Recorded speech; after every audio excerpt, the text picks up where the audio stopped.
السلام عليكم. بسم الله والصلاة والسلام على رسول الله. أريد أن أتكلم عن الأستاذ سعد بوعقبة. سعد بوعقبة كشف حقيقة لم نكن نعلمها من قبل،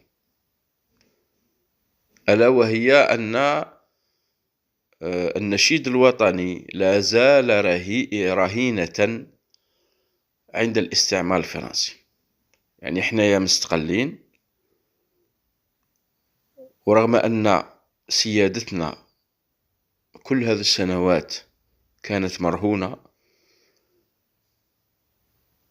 ولم تتحرر إلا بفضل الله سبحانه وتعالى، وليس بفضل تبون.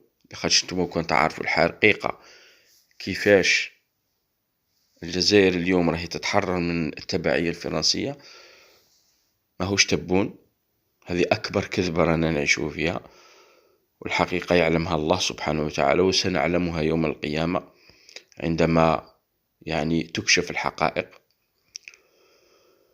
ولكن الشيء الذي لم نكن نعلمه أننا ندفع ضريبة رفعنا للنشيد الوطني، زيادة على أن النشيد الوطني فيه الشرك بالله، لأن فيه القسم بغير الله، والنبي صلى الله عليه وآله وسلم في الحديث يقول: من حلف بغير الله فقد أشرك.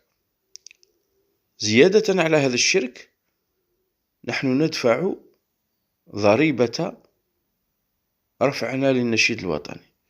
يعني أنت تنشد هنا في الجزائر في أي محفل دولي، ولكن الأموال تروح لفرنسا لأنها حقوق طبع. فتخيلوا أن الآن الإشكالية، فرنسا لا ترهن جماجم الشهداء فقط، بل ترهن حتى النشيد الوطني. مشكلة كبيرة، أي إهانة. تخيل أنت هكا مثلا واقف هكا قسما برب النازلات الماحقات طيرين طيرين طيرين والبرود اللامعات الخافقات، والأموال تروح لفرنسا. علاش؟ الخلاص نتاع أنك غنيت النشيد الوطني. يعني نشيد مستعمر، نشيد مسجون، نشيد أسير لدى فرنسا. قادرة فرنسا تسحب منا حقوق الطبع، خلاص بعد يقولك تحيا الجزائر.